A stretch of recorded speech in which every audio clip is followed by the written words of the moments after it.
नमस्कार दोस्तों, आप सभी का स्वागत है हमारे इस आदिसागर यूट्यूब चैनल में।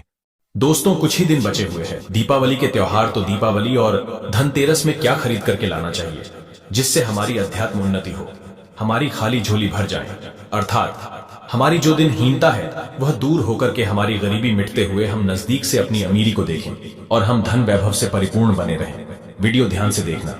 दीपावली का त्योहार देखिए, 5 पर्वों का अनूठा त्योहार माना जाता है। इसमें धनतेरस नरक, चतुर्दशी दिवाली गोवर्धन पूजा और यम द्वितीया मनाई जाती है।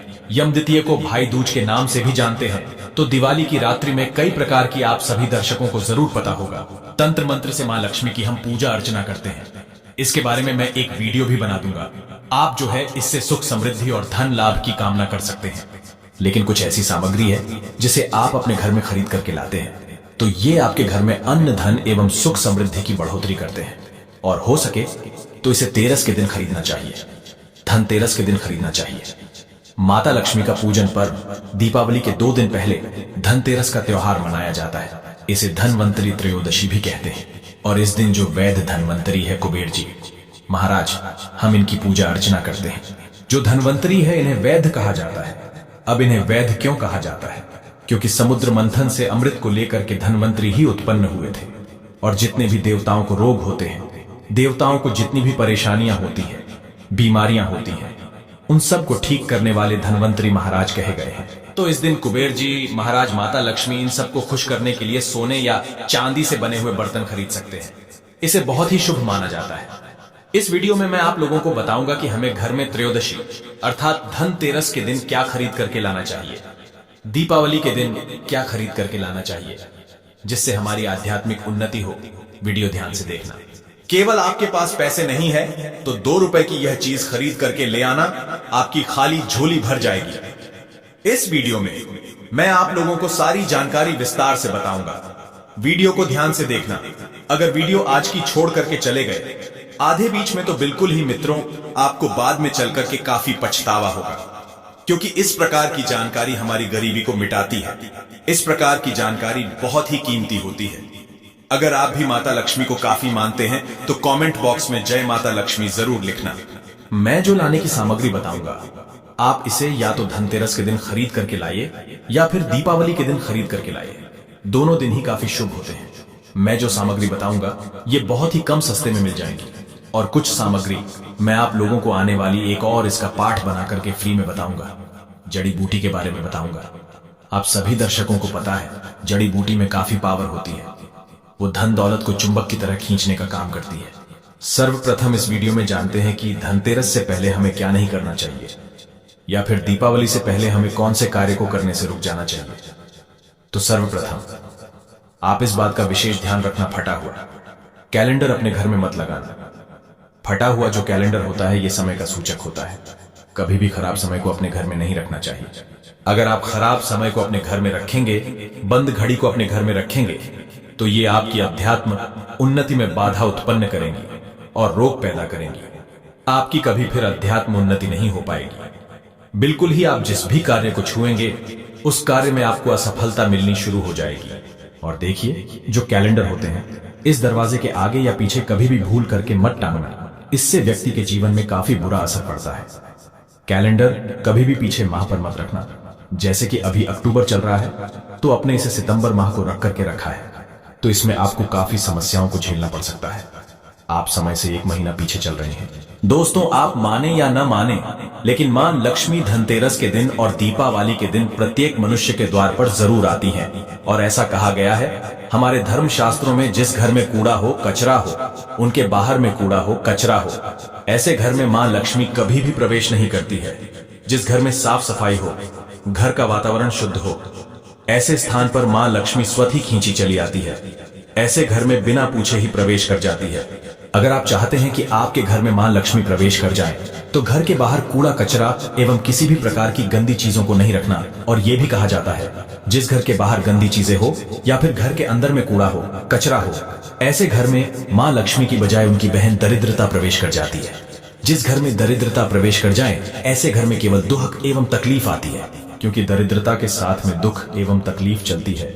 मां लक्ष्मी के पीछे पीछे सुख संपत्ति वैभव रहता है और दरिद्रता के साथ में दुख एवं तकलीफ आती है।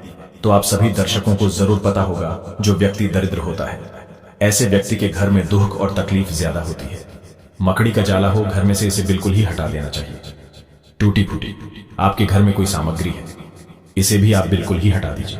हाँ, घर में हो सके तो धनतेरस से एक दिन पहले गंगाजल का छिड़काव जरूर कर देना चाहिए।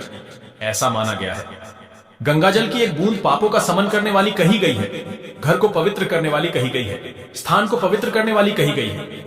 जिस घर में गंगाजल का अगर छिड़काव किया जाए तो वह घर तीर्थ के जैसा पवित्र हो जाता है। उस घर में कभी भी फिर दरिद्रता प्रवेश नहीं करती, उस घर में दुख तकलीफ नहीं आती, क्योंकि उसे घर में साक्षात गंगाजल का छिड़काव करने के बाद नारायण प्रवेश कर जाते हैं। जिस घर में प्रभु नारायण हो उस घर में मां लक्ष्मी स्वतः खींची चली आती है। इसके बाद हो सके तो आप जो है पवित्र धुआं अपने घर में जरूर दिखाना। पवित्र धुएं में जैसे कि धूप है, कच्चे जो धूप होती हैं, आप इनका धुआं दिखा सकते हैं। बहुत सारी अच्छी अच्छी सामग्री आती है, लोभान आती है, मां लक्ष्मी को आकर्षित करने वाली भी इनका धुआं दिखा सकते हैं। चलिए इस वीडियो में जानते हैं कि दीपावली में हमें कौन सी सामग्री को खरीद करके लाना चाहिए जिससे हमारे अध्यात्म उन्नति हो, हमारी दीनहीन एवं गरीबी मिटे। वीडियो को ध्यान से देखना। अभी तक कमेंट बॉक्स में जय मां लक्ष्मी नहीं लिखा है तो जय मां लक्ष्मी जरूर लिख देना। तो पहली सामग्री है मिट्टी की सुराही। दीपावली के दिन मिट्टी की एक सुराही जरूर खरीद करके लानी चाहिए। ध्यान से सुनना, और इसे खरीद करके लाने के बाद घर की उत्तर दिशा में पानी भर करके आपको रखनी है। ये धनतेरस के दिन करते हैं तो यह फिर सोने पर सुहागा है।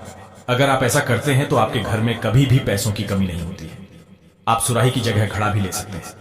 अगर आपको प्राप्त ना हो तो लेकिन आपको इसे उत्तर दिशा में रखना है। ऐसा माना गया है कि उत्तर दिशा देवताओं की दिशा होती है, और मिट्टी के कोई भी पत्र में पानी डाल करके उत्तर दिशा में रखते हैं तो यह पानी देवताओं को प्राप्त होता है। मां लक्ष्मी की कृपा से इसमें कमल जैसी सुगंध आने लगती है। मां लक्ष्मी आपके घर में प्रवेश कर जाती है। इसके पीछे कारण भी है। प्राचीन समय में एक ब्राह्मणी थी जो कि बहुत ही दीन एवं निर्धन थी। किसी गुरु ने बताया कि मिट्टी की सुराही आप उत्तर दिशा में अपने घर में रखना शुरू कर दें, और ये उपाय किए कुछ दिनों के बाद उनकी गरीबी मिट गई, निर्धनता समाप्त हो गई। कहा जाता है जिस घर में मिट्टी की सुराही रखी जाए उस घर में कभी भी दुख एवं तकलीफ नहीं आती है। लेकिन रखने का एक नियम है, इसे कभी भी खाली नहीं रखना चाहिए। हमेशा गले तक इसके पानी भर करके रखना चाहिए और इसे उत्तर दिशा में रखना चाहिए। आप चाहते हो तो दक्षिणावर्ती शंख है, ये घर में खरीद करके ला सकते हैं। दक्षिणावर्ती शंख का एक फायदा बता दूं तो दक्षिणावर्ती शंख से ध्यान से सुनना। अगर आपके घर में भगवान शालिग्राम की फोटो है या फिर मां लक्ष्मी की तांबे से बनी या फिर पीतल से बनी कोई मूर्ति है तो उसे स्नान करा करके शंख से आपको स्नान कराना है। दूध का अभिषेक करते हैं, दूध से स्नान कराते हैं तो इसे अति उत्तम माना जाता है। गंगा जल से भी करा सकते हैं, सादे पानी से करा सकते हैं। आप इसका बचा हुआ जो पानी है इसके छींटे पूरे घर में मरते हैं तो आपके घर में कभी भी अन्न धन की कमी नहीं होती। ये भी कहा जाता है दक्षिणावर्ती शंख घर में स्थापित करके रखने से, इनकी नित्य पूजा पाठ करने से घर में कभी भी दरिद्रता नहीं आती, गरीबी नहीं आती। आप चाहें तो कमल गट्टे भी घर में खरीद करके ला सकते हैं। 2 रुपए के कमल गट्टे आपकी गरीबी मिटा सकते हैं, क्योंकि ये मां लक्ष्मी को आकर्षित करते हैं। जिस प्रकार चुंबक जो होती है ये लोहे को अपनी तरफ खींचने का काम करती है, उसी प्रकार जो ये कमल गट्टे हैं ये मां लक्ष्मी को आकर्षित करते हैं। ये कमल के बीज होते हैं। कमल पुष्प से भी मां लक्ष्मी स्वतः विराजित होती है। कोई भी आप जो है धार्मिक किताबें घर में खरीद करके ला सकते हैं। इसे भी बहुत ही पवित्र माना जाता है। और ये जो दिन होता है न धनतेरस का, ये भगवान धन्वंतरि का दिन होता है, इसलिए इस दिन औषधि खरीद करके लानी चाहिए। मैं कई बार बता चुका हूं कि स्वास्थ्य से बढ़कर के कोई धन नहीं होता। तो अगर इस दिन जैसे कि शंकर जटा है या फिर बज होता है, कुछ जो अच्छी अच्छी जड़ी बूटियां होती हैं ये घर में खरीद करके ला करके स्थापित करते हैं तो यकीनन माने इस प्रकार की जो जड़ी बूटी होती है जागृत हो जाती है। जब तक कि फिर ये आपके घर में रहेंगी, ये आपके घर को रोग दोष एवं बड़ी बड़ी बीमारी से बचा करके रखती है, और स्वास्थ्य से बढ़ करके कोई बड़ा धन नहीं होता। तो अगर आप चाहते हैं आपके घर परिवार में किसी भी प्रकार की कोई बीमारी ना हो, आप निरोग रहे, तो बिल्कुल ही धनतेरस के दिन या फिर दीपावली के दिन आप जो है कोई भी औषधि अपने घर में खरीद करके ला सकते हैं। औषधि क्रम में जैसे कि मैं आप लोगों को बता चुका हूं, शंकर जटा है या फिर आप चाहते हो तो काला बज है, घोड़बज होता है, ये सब ला सकते हो। सर्व औषधि नाम की एक औषधि आती है, वो ला सकते हैं। धनतेरस के दिन घर में झाड़ू खरीद करके जरूर लानी चाहिए। इससे घर की नकारात्मक ऊर्जा बाहर चली जाती है। धनतेरस के दिन अगर आप झाड़ू खरीद करके लाते हैं तो इस दिन जो घर से नकारात्मक शक्ति होती है वह बाहर चली जाती है। और हो सके तो इस दिन मेंढक की मूर्ति जरूर घर में खरीद करके लानी चाहिए। अब इसके पीछे मैं एक कारण भी बताता हूं, ध्यान से सुनना। अधिकतर लोग मेंढक ये मानते हैं कि मेंढक जब शोर करती है तभी बारिश होती है। मेंढक की बहुत जगह पर आज भी, जैसे कि राजस्थान वाले स्थान है, यहां पर इनकी पूजा करते हैं। कौन कौन राजस्थान से है?